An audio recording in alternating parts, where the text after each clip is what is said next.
I'm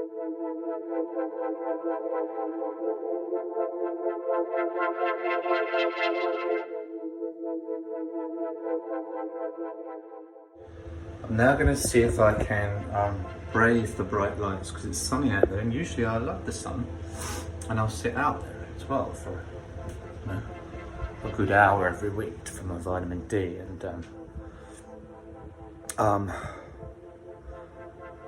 to boost my morale a little bit, and it does, it helps that. But right now, after day 3 of migraines, it is, as I say, it's just dissipating. I've taken another painkiller, so hopefully it's knocked on the head.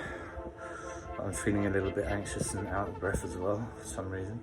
But I'm going to walk the dog because I couldn't walk him yesterday because I was just indisposed to the world.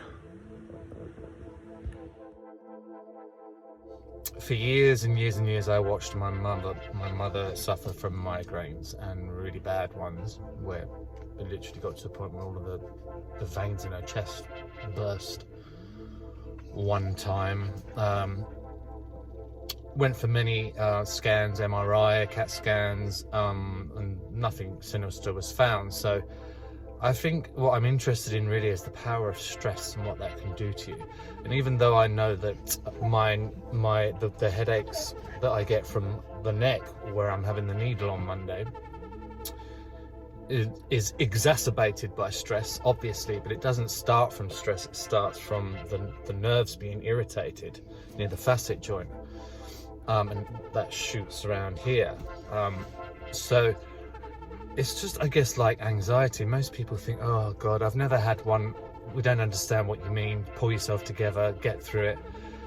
And I just wanted to share, because I know that some of my followers also have experienced the same anxiety or migraines, or one or the other or both, and to kind of let people know that it's actually debilitating. It ruins your life whilst you've got it. There have been times where I just didn't want to wake up. The other day, I've had to put some lights on, otherwise the quality would be shit. So I've got my sunglasses on, which I have on when I have migraines anyway.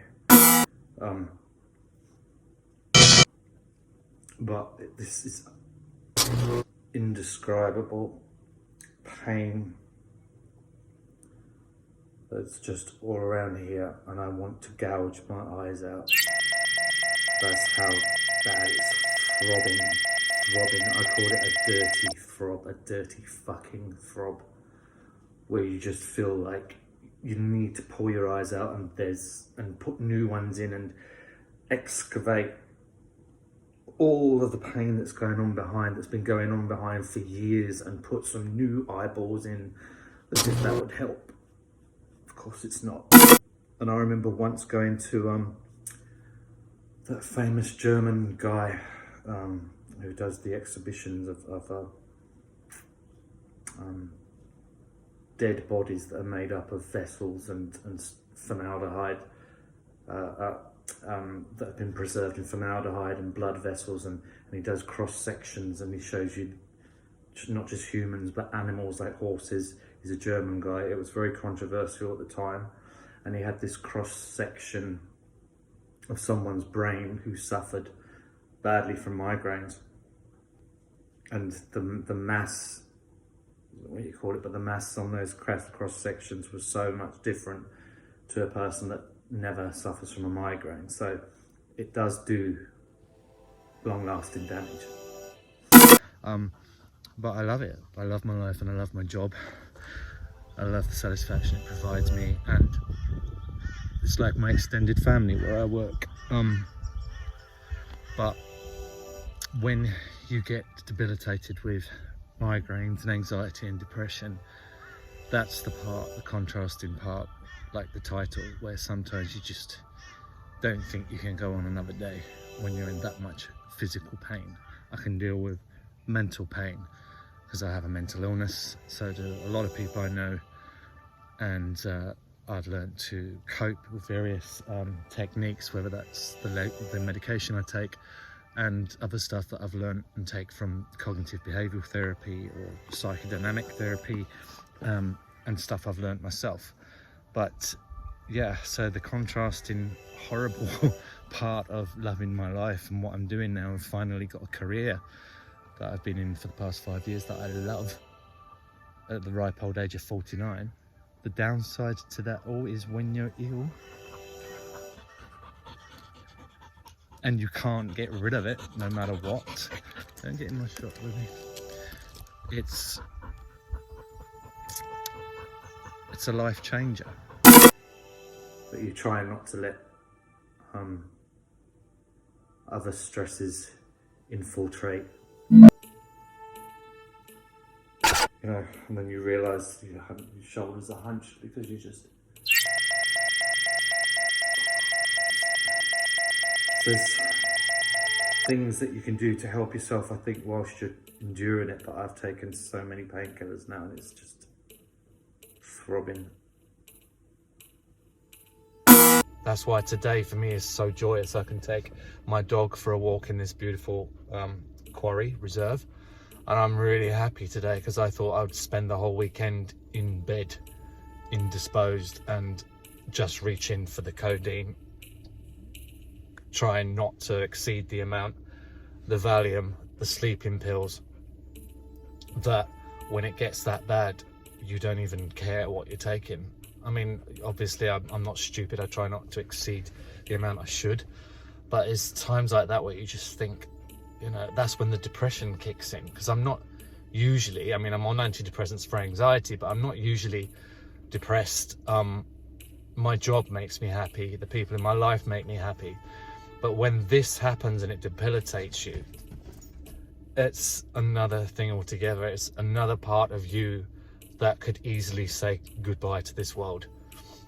I wouldn't take my own life because I've got my baby here and I don't want to upset my family and friends. That's a selfish thing to do. But in that mode, and I've spoke to my sister about it as well, because she's also getting the same, she has the same problem with her neck causing migraines, and she's been having that for years.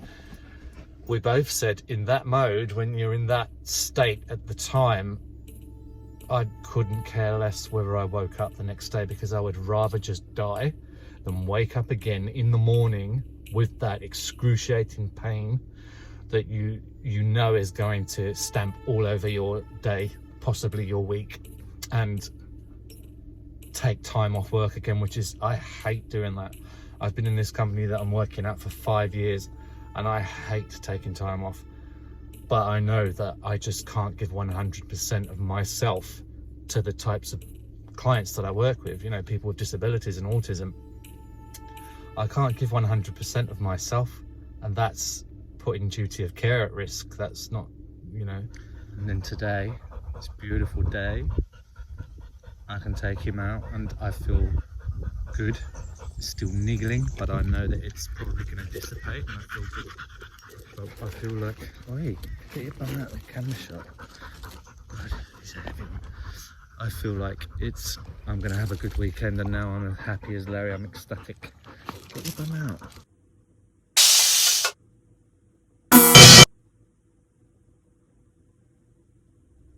And I've had it, I've just so had it, and I wanted to document this and make a film because I know that other people go through it as well.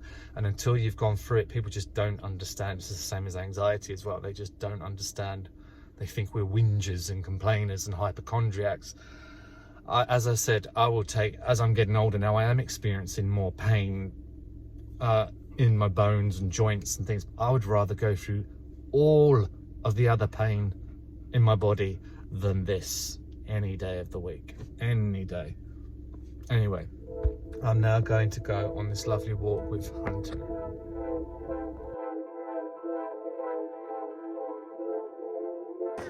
A lot of people don't understand sometimes when you're in that mode or you're trying to get through on autopilot and you're really ill. A lot of people can misconstrue you for being rude, for being curt, for being, you know, brash, whatever. And sometimes I think we all need to think about that, because I now want to say sorry to my mum, because, you know, recent years, my siblings and I have sort of blamed her for a few motherly failures in her life, and her dad, but he's now deceased. But I've never actually said sorry to my mum, apologised to my mum for if she was feeling, I know she was, nearly half as bad as what I do, and I'm not sure a lot more when I'm in a state of migraine and you can't move and you can't open your eyes and you can't do anything. Then I apologise, I'm sorry, because I think half the time when we used to accuse you of being really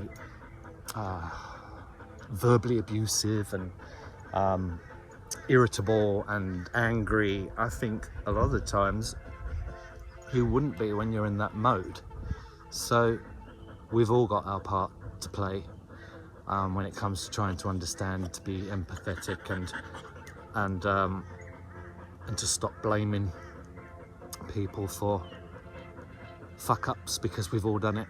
We're only human and we all fuck up. And all those times I used to watch my mother endure this. When you're younger, you just think, well, it's a headache, take some pills, have a sleep, she'll get over it.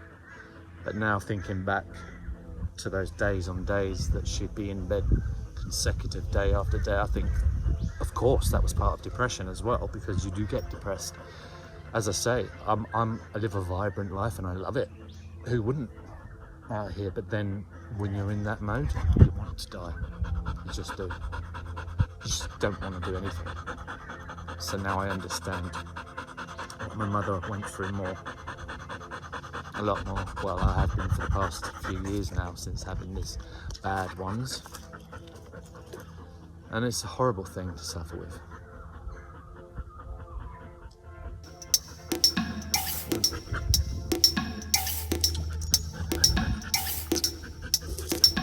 One great thing about coming out of a 3-day migraine fest is that your sexual appetite comes back. So I think today's been a good day, walking the dog in the sunshine and ending up with getting a hunk of spunk Aussie guy over for a bit of fun.